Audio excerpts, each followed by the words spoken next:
오늘 아침 함께 나눌 하나님 말씀은 사무엘하 22장 1절에서 4절 말씀입니다. 제가 말씀을 읽겠습니다. 주께서 다윗을 그의 모든 원수들의 손과 사울의 손에서 건지신 날에 그가 이 노래의 말씀들로 주께 아뢰니라. 그가 이르되 주는 나의 반석이시요 나의 요새시요 나의 구출자시요 내가 신뢰할 나의 반석이 되시는 하나님이시요 나의 방패시요 나의 구원의 뿌리시요 나의 높은 망대시요 나의 피난처시요 나의 구원자시로다. 주께서 나를 폭력에서 구원하시나이다. 찬양받기 합당하신 주를 내가 부르리니 이로써 내가 내 원수들에게서 구원을 받으리로다.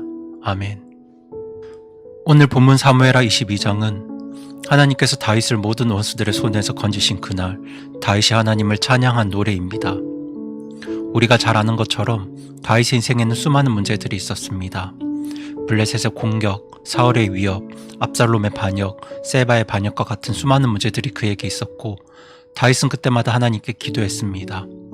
다윗은 인생의 골짜기에 처했을 때 항상 하나님께 기도했고 주님을 의지했으며 주님만 바라보았습니다. 우리도 인생에서 여러 가지 문제들을 만납니다. 그렇게 인생이 어렵고 힘든 순간에 하나님을 바라보며 우리 주님께 도움을 구하는 기도를 해야 합니다. 그런데 그렇게 우리는 도움을 구하는 기도와 함께 하나님께서 내 삶에 이루어 주신 일들을 돌아보는 기도도 함께 해야 합니다. 오늘 본문 사무엘하 22장은 다윗이 자신의 인생을 돌아보는 기도입니다.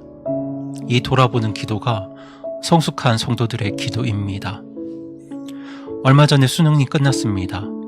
수능을 앞두고 많은 부모님들과 학생들은 주님께 간절히 기도했을 겁니다. 그러나 수능이 끝나고 나서 대학에 입학하고 나서 돌아보는 기도를 하는 분들은 많지 않습니다.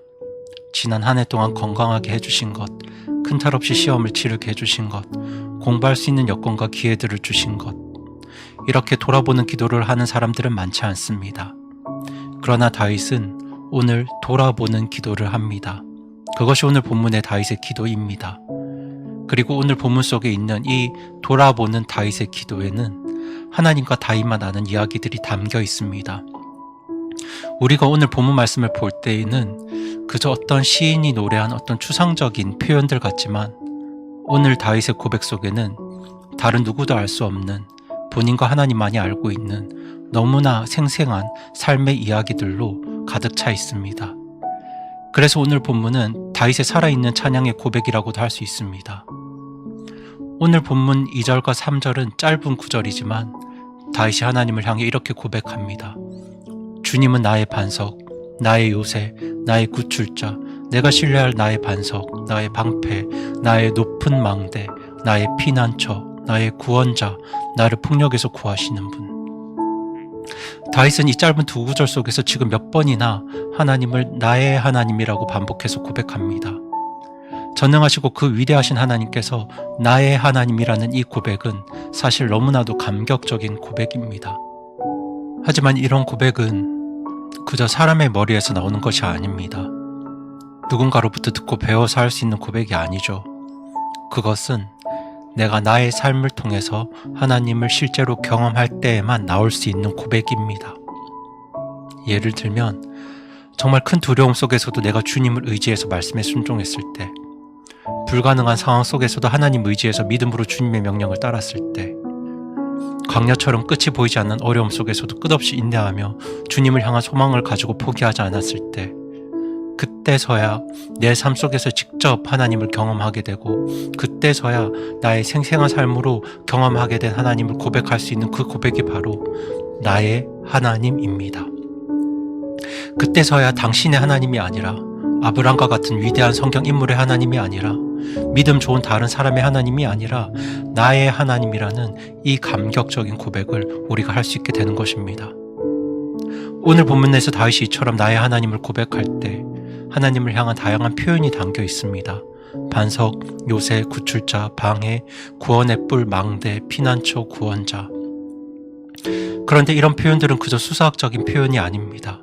이 표현은 다윗과 하나님만이 알고 있는 구체적인 삶의 이야기요, 정말 실제적인 삶의 생생한 이야기들입니다.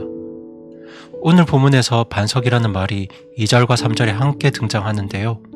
2절에서는 주는 나의 반석이시오 라고 말씀하고 있고 3절에서는 내가 신뢰할 나의 반석이 되시는 하나님이라고 고백합니다.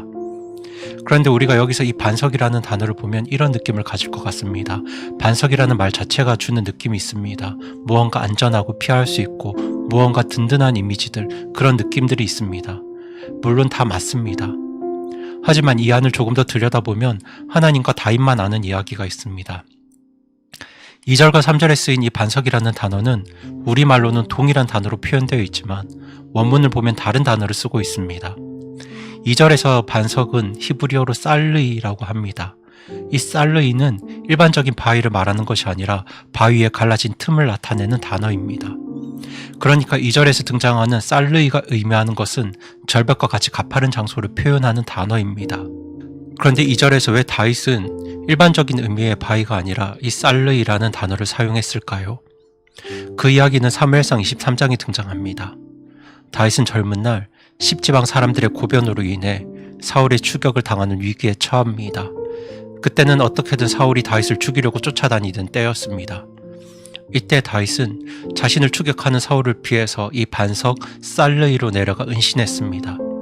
그곳은 바위에 갈라진 틈 사이에 있는 막다른 장소였습니다. 사울이 들이닥치면 바로 죽임을 당하는 상황이었습니다. 정말 출구가 없는 인생 최대 위기의 순간이었죠. 그런데 그때 하나님께서는 블레셋을 일으켜서 이스라엘의 전쟁을 걸어오게 하십니다. 그래서 사울은 어쩔 수 없이 이 블레셋과의 전쟁을 위해서 눈앞에 있는 다윗의 추격을 포기하고 모든 군대를 철수한 채 떠납니다. 그래서 다윗은 지금 그 갈라진 바위 속에서 죽게 된 자신을 구원하셨던 하나님, 그날을 떠올리며 이렇게 노래하고 있는 것입니다. 주는 나의 반석이시오. 주님은 나의 살르이십니다. 이 고백은 그저 든든하고 안전한 하나님이라는 일반적인 의미의 찬양이 아닙니다. 다윗은 지금 이렇게 고백하고 있는 겁니다. 하나님 아시죠? 그날 내가 위기에 처했을 때, 그날 내가 죽게 되었을 때 그 바위에 갈라진 틈에서 하나님께서 나를 구원하셨습니다. 이 반석이라는 단어 속에는 그러한 하나님과 다윗의 이야기가 담겨 있습니다. 또 다른 이야기도 있습니다. 3절에서 다윗이 하나님을 반석이라고 고백할 때는 추르라는 단어를 사용합니다. 이 추르라는 단어는 우리가 아는 일반적인 의미의 바위와 같은 개념이지만 조금 더 깊은 의미를 살펴보면 바위로 둘러싸인 은신처라는 뜻입니다. 다윗은 지금 왜 추르라는 단어를 사용할까요? 사무엘상 24장 전반부를 보면 다윗은 사울에게 쫓겨 들염소 바위로 숨은 적이 있습니다.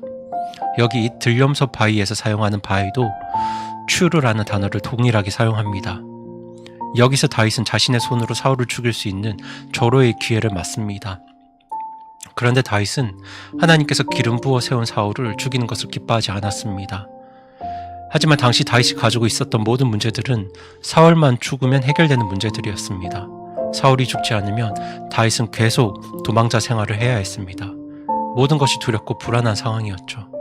하지만 다윗은 사울을 죽이지 않기로 결단합니다. 다윗이 그때 그런 결단을 할 수 있었던 이유는 다윗이 단순히 바위 속에 숨어 있었던 것이 아니라 다윗이 하나님이라는 바위 속에 숨어 있었기 때문입니다. 다윗은 단순히 그 지형적인 바위 동굴이 나를 지켜주는 것이 아니라 하나님께서 나를 지키고 보호하신다는 사실을 확신하고 있었습니다. 그래서 다윗은 하나님보다 앞서가지 않았습니다. 그리고 그렇게 다윗이 하나님이 기뻐하는 선택들을 했을 때 하나님께서 다윗의 바위가 되어주셔서 다윗의 인생을 지켜주셨습니다. 지금 3절에서 이 추르라는 고백 속에는 그 들염소 바위에서 다윗과 하나님만의 이야기가 담겨 있습니다. 오늘 하나님을 향한 고백 중에 요새라는 말도 한번 생각해 볼 수 있습니다. 다윗은 보안이 튼튼한 왕궁에서 거한 날이 얼마 되지 않습니다. 다윗의 인생의 대부분의 날들은 광야나 이방인들과 적국이 제공하는 장소에서 보냈습니다. 수많은 시간을 도피 생활로 보냈습니다. 그러나 그런 광야 속에서도 자기를 지키시고 보호하시는 나의 요새 되시는 하나님을 다윗은 매 순간 인생에서 경험했습니다. 또한 다윗은 지금 하나님을 나의 높은 망대라고 고백합니다. 광야는 울타리가 없습니다. 울타리가 없는 곳에서는 적으로부터 자신을 보호하기 위해서 멀리까지 내다볼 수 있는 높은 망대가 필요합니다. 멀리서 적이 쳐들어오면 높은 망대의 파수꾼이 신호를 보내주어서 침략에 대비하거나 도망할 수 있었습니다. 그런데 하나님께서는 다윗의 높은 망대가 되셔서 광야에서도 그를 보호하셨습니다. 다윗은 이런 순간을 너무나도 자주 경험했습니다. 뿔에 가득 채운 기름으로 사무엘을 통해 다윗을 왕으로 세우셨고, 적국이 제공하는 장소에서도 하나님은 다윗에게 튼튼한 요새가 되어주셨습니다. 오늘 본문에서 언급되는 많은 단어들 속에는 그렇게 다윗과 하나님만이 알고 있는 수많은 이야기들이 담겨 있습니다. 그런데 성도 여러분, 이것은 다윗의 이야기만이 아닙니다. 이것은 저와 여러분의 이야기입니다. 지난 한 해 우리에게는 우리의 믿음을 흔들고 무너뜨리게 하는 너무도 많은 순간들이 있었습니다. 많은 문제들이 나를 둘러싸고 있었고, 너무도 쓸쓸하고 외로운 순간들이 우리에게 있었습니다. 그 시간들은 우리에게 너무도 위태로운 위기의 순간들이었습니다. 하지만 그때마다 하나님께서는 날 붙들어 주셨고, 날 건져 주셨고, 나를 지켜주셨고, 나의 버팀 기둥이 되어 주셨습니다. 다윗이 나의 하나님이라고 고백했던 그 하나님께서 지난 시간들 속에서 우리에게도 나의 하나님이 되어 주셨습니다. 성도님들, 제가 오늘 본문 말씀으로 질문을 드립니다. 올 한 해 동안 하나님께서 나의 반석이 되어 주셨습니까? 하나님께서 나의 요새가 되어 주셨나요? 하나님께서 나의 방패요, 구원에 뿌리셨습니까? 하나님께서 나의 망대요, 나의 피난처가 되어 주셨습니까? 코로나로 정신없었던 2020년이 그 막을 내리고 있습니다. 이때 우리는 내년을 바라보며 하나님께 도움을 구하는 기도도 해야겠지만, 그 기도와 함께 지난 시간을 돌아보는 기도도 함께 하나님께 드리시길 오늘 말씀으로 권면드립니다. 여러분이 방금 저의 질문에 아멘이라고 대답할 수 있었다면, 오늘 나의 반석, 나의 요새, 나의 방패가 되어주신 우리 하나님을 감사로 고백하면서 2020년의 마지막 시간들을 채울 수 있기를 바라며 오늘 말씀을 마칩니다.